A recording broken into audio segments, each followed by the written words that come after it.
Okay guys, long time no see.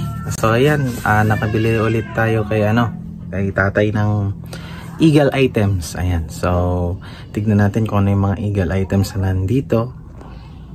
Yon. Okay, so let's go.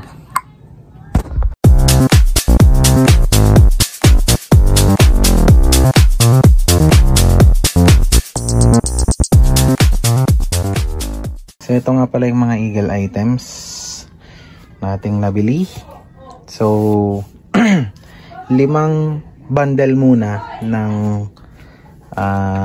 Eaglet. So ito na muna yung nabili ko kasi syempre may pinagkakagastusan din tayo. Then itong heart, yung kulay pula yung balot sa bump niya. Okay, so ayan, so buksan natin to.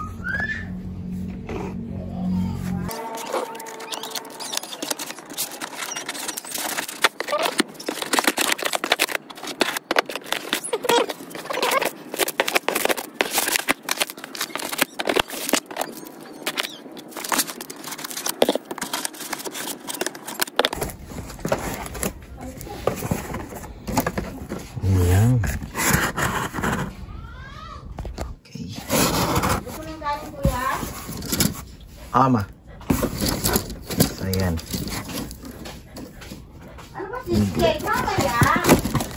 Ayan. So, kung mapapansin nyo, napakalinis, diba? Ayan. Ito naman is yung heart.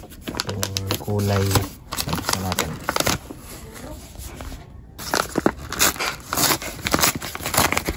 Ayan.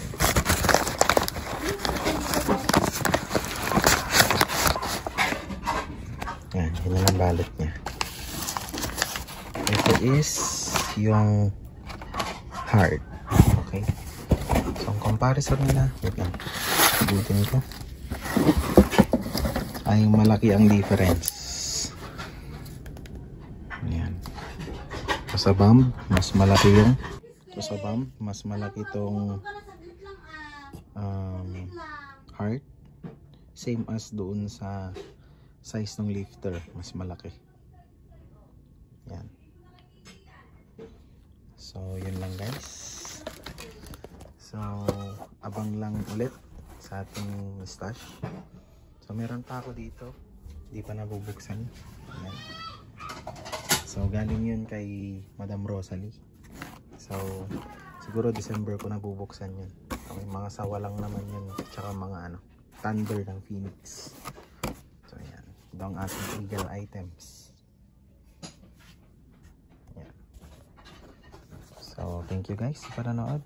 See you on next vlog. Bye-bye. Bob! Aray ko.